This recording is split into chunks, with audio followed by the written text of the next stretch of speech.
Something I noticed earlier in the show is we talked about all of our favorite games in November, and something that didn't crop up at all was Telltale's Game of Thrones.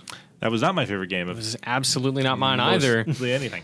It strikes me because Telltale's stuff has been so good, especially this year, right? Like we saw Borderlands come to a close really, really spectacularly, and the mood in the office about Game of Thrones is weird. It's weird because Telltale's been hitting it so hard. Like Walking Dead was excellent, Wolf Among Us was excellent, Borderlands is excellent, Game of Thrones was like almost excellent in places. So I wanted to pick your guys' brains about like. And then there's Minecraft. And then there's Minecraft, which I forgot existed, just because I haven't played it, not because there's anything wrong with Minecraft. Well, if you ask Justin, there is. Anyway. Yeah. But I just wanted to pick your guys' brains, like, before I go on any of my rants. Like, I wanted to hear your guys' thoughts, especially, Dan, you reviewed the whole season. So maybe we start with Lewis. Like, best and worst bits. Like, what stands out to you? Before that, we should drop a big fat spoiler warning. Okay. So we are going to spoil everything. Like, the gloves are coming off. We are going to talk very openly about story details, deaths, characters, events, tie-ins to whatever. Like, it's all on the table. We are going to spoil everything. So if you've played it, welcome aboard. If you don't care, okay. If you would rather not spoil Game of Thrones, please walk away now. But come back because we love you. Lewis, favorite things, least favorite things. What stands out, good or bad? Favorite thing is definitely that they did a really good job of making the decisions feel super gut-wrenching. Like, I agonized over the decisions in this game more than any other Telltale game in the past. And I had to go play through a couple times just to see if I really messed up or if there's some way I could can save I undo this like, you know? hellish situation I've created for myself? But at the end, I just ended up wondering, did those decisions really matter? There's always that sort of the fatalism in these types of games that are kind of on rails, but not really. They have to kind of end at some point that coincides with the TV universe, right? So at the end, it just felt kind of like my decisions didn't really matter, and it didn't really affect the outcome of what was happening in Westeros. That's true of pretty much all the Telltale games because they all have this kind of, I call it a helix design, right? So it's you arrive at a decision point, it forks out, but then everything comes back to the same point. And that's, realistically, that's the only way they can do this style of thing. Like they can't have a branching story to the point where they're making basically 10 different outcomes, completely different outcomes. At that point, they're making different games. Yeah. And somebody would play through it and only see 10% of the content they made rather than probably 75%. That's where The Witcher 2 stands out. Like you make a decision halfway through The Witcher 2 that sends you to literally a different part of the world that you only see if you make that choice, and it is like 12 hours of content in a space that you will never see if you had made the other choice, which takes you to a different place, and you meet different characters, and different quests happen. And it's crazy how much they split that game. And to the credit of Telltale for Game of Thrones, they did do some pretty impressive splitting. And at the end of episode 5, when you decide whether to kill Roderick or Asher, or to save Roderick or Asher, I should say. But that is more or less unprecedented than anything I've played of Telltale's. I haven't played Borderlands yet. Nothing like that happens. Nothing on that scale. Right, because that is pretty impressive. They were able to do that, and you actually go to different places. When I played through twice so that I could see what would happen. But you see entirely different things. I was able to kill Lord Whitehill as Roderick, but not as Asher. Yes. So there are significant differences, which I think is great in the short term, but in the long term, I think it's really going to bite him in the butt. Yeah, and that's the thing is this was clearly engineered, or at least maybe last minute engineered to say okay, we have a second season coming. We don't need to resolve everything. We can leave threads open because, hey, Game of Thrones, and that's great. Like cliffhangers are great when they're done well. I don't think that any story thread in Game of Thrones is worthy of a cliffhanger. Well, first you should go into your favorite part of it. Yeah, I mean, my favorite part is Garrett Tuttle. I love Garrett's stuff. I love where his story takes him. I like the people he meets, especially in episode 6. I really liked the North Grove cast. I liked, not necessarily because they're all super interesting people, but I liked that they were the bastards of dude whose name I'm forgetting. Lord Tuttle. Lord, yeah. Lord Lord Forrester. Yeah, not Yeah. Derp. Dude whose name I keep forgetting. But yeah, the Lord of Ironwrath. It was Gregor Forrester, there it is. It's driving me crazy. His bastards are there, and they are uniquely gifted, and they have like one of them is a warg, and the other one can I sort wish of. they spent more time on their story. Me too. It was so cool that like I wish Garrett had been there for like 3 episodes. Yeah. Because that's clearly his arc. Like that is where he's meant to be. That is the story that they're gonna tell. For season 2, for me, it's like is clearly that's what it's gonna be. Is Garrett's story, and maybe like Beskha Ryan, but that stuff was so good, and I really really liked it. And then it was just over. Yeah, I mean they're definitely mirroring the first season of Game of Thrones pretty closely in a lot of ways, which I thought was. I mean, it's like you got to make it feel like Game of Thrones, but I think they might be going a little too far. In that. To a certain degree, like this lacks the spirit. Like it maintains the spirit of Game of Thrones, but it lacks the spirit of surprise that Game of Thrones has. Yeah, I guess it also incorporated parts of the second season, like Ironwrath. Had the same fate as Winterfell, and including with the warrior woman riding off with the youngest son. Yeah, well, and the Foresters just feel like the Starks in basically every way. Like they don't feel like a defined, interesting, unique family to me. Aside from like in the grand scheme, I mean. On a more granular level, like I really do like them as people. I really believed in, Garrett wanting to help these people, and I wanted to make him do whatever he needed to do. And I really liked Asher because Asher was sort of like the most scorned of this entire family, and he came back in the middle of all of this stuff that he had missed, and that stuff is so good, and that's when Game of Thrones is at its best with its writing. I liked that a lot, but I never really got the sense that Asher was like estranged. Like they never. He is sort of welcomed back with open arms. Yeah, so it's he like catches up real quick. Yeah. Right, and it's like they never really went into why he was banished, and there never seemed to be any hard feelings there. Yeah, I mean it was the thing with Gwyn, right? Like early on, you learn that his tryst with Gwyn sort of ends up with him banished out of like fear of being killed Or something. by Ludd or something. Yeah, like I don't remember, right? And that sort of says a lot. But then Ludd didn't even especially seem too mad at him, or like didn't. Yeah, and he's seem like a really little bit more resentful. respectful to Asher, and he's like willing to cut a better deal than he is with Roderick, who's and way more of an ass too. Yeah, and like when Gwen talks to Asher, she's like, "Oh, my father's a little afraid of you."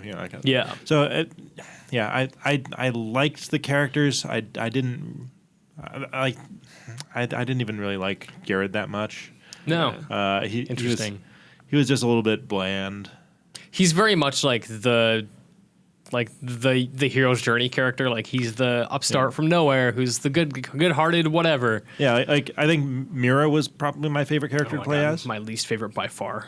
I mean, By far. For this episode, that was the truth for me too. See, this episode was the one where I was like, oh, like her stuff's finally. Oh, okay. Like, okay. That's why I was one of the big disappointments in the finale for me is that Mira's story went nowhere. And What happens if you accept the proposal? I mean, they killed the Thomas instead, or Tom, the kid. Still a dissatisfying ending. You're stuck with this guy that you don't want to marry, but you have to survive. See, and that's my thing is like this whole thing feels super dissatisfying in a way that is punitive to the player, but a little bit true to Game of Thrones, which is like anyone who maintains loyalty to their family in Game of Thrones ends up paying the price. And if you do that here, same thing. But as a player, that's not satisfying. Like you decide, I want what's best for this family. I'm going to do everything I can to get it. And you are just annihilated. And it felt bad. Like I just didn't feel like I anything I did amounted to anything. Nothing felt in my control. And to your point, like the choices felt super meaningless. Right. And in my review, like I was pointing out that I think like this type of story works much better in a scripted show or book than it does in an interactive game. Because in an interactive game, like I want to be able to have some impact. I want to make things better. The outcomes have to be like, so there has to be some way for me to improve things. I don't even need like a win state and a loss state, but like if I can lose less. This just made me feel helpless at the end of it all. Yes. Right. Super helpless. And like the interactivity of it, I think makes that worse. Yes. And that's why I just don't care about season 2. I just don't like. I had as a potential topic if we were going to do more subjects on this, like what we want from season 2, and I'm like, I don't care. I'm probably not going to play it. The reason I'm kind of down on the idea of a season 2 is like they've got so many characters who are simultaneously alive and dead. Yeah. That I don't see how any of their stories can be continued in a meaningful way. Like, how can they do how can they have both Asher and Roderick simultaneously have their stories, go through in a satisfying way? Does Roderick live? Did you kill him? Well, I mean, does he live in episode 6 if he's your guy? Yeah. Okay. They're basically model swapped for the ending. But they definitely they get hurt and then they live. Yeah, same exact thing. They get a giant head-sized hole in their stomach and they get thrown over a horse and they're fine. Yep. Believable. But Yeah.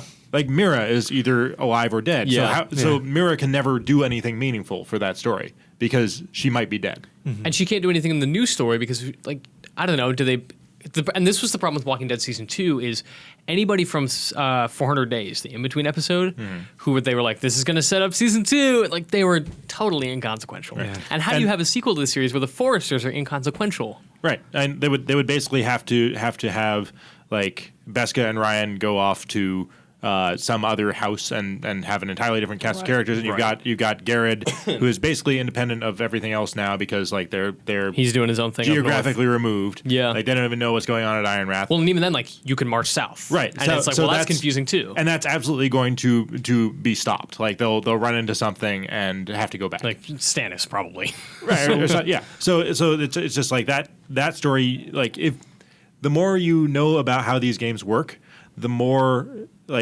depressing it is that none of this stuff can really play out as a result of what you've done. Yes, and that because it's authored. Yeah, because they can't have a wildly branching season 2. They have to have a starting point that is going to be more or less common to everyone, despite Mira being alive or dead, despite Asher and Roderick being alive or dead, despite Duncan and what's his face. Forget the other potential sentinels. Yeah, I know. Royland. Yeah. They're alive or dead. Despite Blood Whitehill being alive or dead. Yeah, and all that stuff, it could amount to a neat world state in Season 2 where people talk about it, or maybe you see one of them, but they can't be major players. It doesn't work. Yeah, it's just going to be a mention in passing. Hey, remember when that guy died?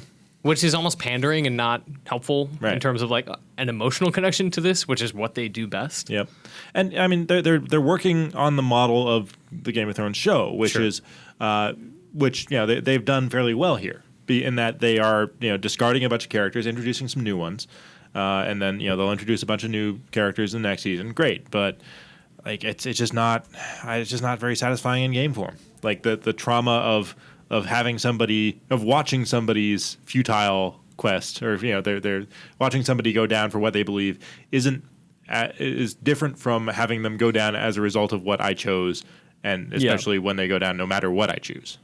What was your guys' ending? In the credits, it's mine was unyielding loyalty. I think to the house. I think mine was just something along the lines, but fought with conviction. I think it was that. So so you probably had 5 blue and 3 red or whatever. Yeah, I had 3 red. Okay. Yeah, I forget what my initial one was because I did it so many different times. I had to switch platforms several times, so I was using kind of randomized saves several times. So all of the above. And that's another thing. These, it's weird for me with these games where they invite you to replay them because it's what if I had done that? What if I had done that? Mm-hmm. So I want to replay and see what happened. But the more you replay and see what happened, the more you see how little your decisions matter. Yep. Yeah. It's kind of a catch-22. Yeah, well, that Walking Dead proved that they have a good, consistent world state that is of very little consequence long term, because in Walking Dead they just fast forwarded through time, which they will probably do for this one, is they sort of sync up with Season 6 for Season 2, which is incredibly confusing to say out loud. Yeah, it's like the concurrent Star Trek shows where they're in the same timeline but different seasons for each one. Yeah. Buffy and Angel had the same problem, and it's very confusing.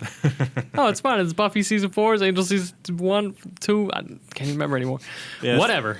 Yeah, it's a weird thing because I don't hate it. No. I see what it was trying to do. Yep. But and I think it does succeed in a lot of ways. It has small successes. It's just there are so many things that I just don't think Game of Thrones is a story that adapts well to a game like that. Yeah, and I think this is the first Telltale series since The Walking Dead, or since before The Walking Dead, because I liked The Walking Dead. First series Telltale's done in probably 5 years that I've flat out disliked. I just didn't I liked some parts of it. Obviously, I think there's a lot of good stuff, and I like Game of Thrones so much that I can get invested in it really easily. I liked the Foresters, but there's so much about it that just doesn't make sense or seems sloppy or just didn't work for me. I don't know if didn't care. I don't know if I'd call much of it sloppy. I just think it was. I think Telltale was in as much of a no-win situation as the Foresters. But there was like anything that happened after the credits was basically just like open-ended threads where I was like, "What happened to Beska? Where's Ryan?" And like, they're together riding off. They haven't seen him in half an hour, but there they are. They're fine. Like you see them in the house for a fraction of a second, and it's like Beska is the most interesting character in this game, and you just totally ignored her for the end of the game. Okay, well, that's the only way to keep her alive for season 2. I think what made Walking Dead such a success for me was that it was very streamlined on a core set of characters that you really cared about. At the end of this Game of Thrones episode, I just didn't really care about any of them. Like I cried for the first Walking Dead, but this I was like, really? I was just kind of let down by it. And again, I think it was partially because we'd seen that before, like Winterfell. Maybe it's just Game of Thrones fatigue. Yeah, well, I don't even think it's that because I was excited for 6, and I'm glad that I played it. Like I don't, like I say that I dislike the series, but I don't regret playing it, which is a weird set of feelings to have. So ambivalent. Yeah, I don't know. Like it's like I probably would have given like the overall season on the IGN scale like a 6. Like it's okay. Yeah. I got something out of it, but it's deeply problematic for me. Yeah. I think just kind of flawed in concept. Yeah, execution pretty good. In concept, not so good. Yes.